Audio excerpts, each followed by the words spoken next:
Pamiarsa Desa Adat Purwayu, Pacang nutup ajebos objek wisata Pura Satkayangan Lempuyang Luhur Karangasem. Penutupan objek wisata Enuca pindah ke Pamidabdab nyanggre upacara puja wali salami limang rahina ngawit kalih kantos 6 Agustus warse kalih tali 3 likur.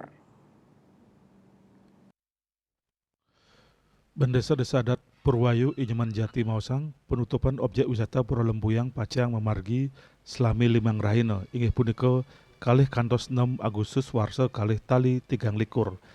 Jati nguderang penutupan objek wisata ring Pura Lempuyang Enucap wantah marutujon mangrene Pulau Bali upacara sida memargi antar. Ngenenin penutupan punika paiketan dane sampun nyobihang majeng para wisatawan rumasuk guide sanemak tetamiu ritat kalau rauh ke Lempuyang.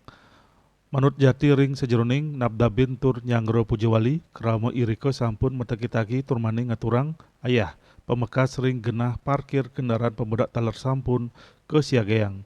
Kuentenan kendaraan roda 2 pacang parkir ngelintangin jalur utara lebih. Raris kendaraan roda 4 genah parkir ring Kemuda. Eka Prananda Bali Pos Nguningayang.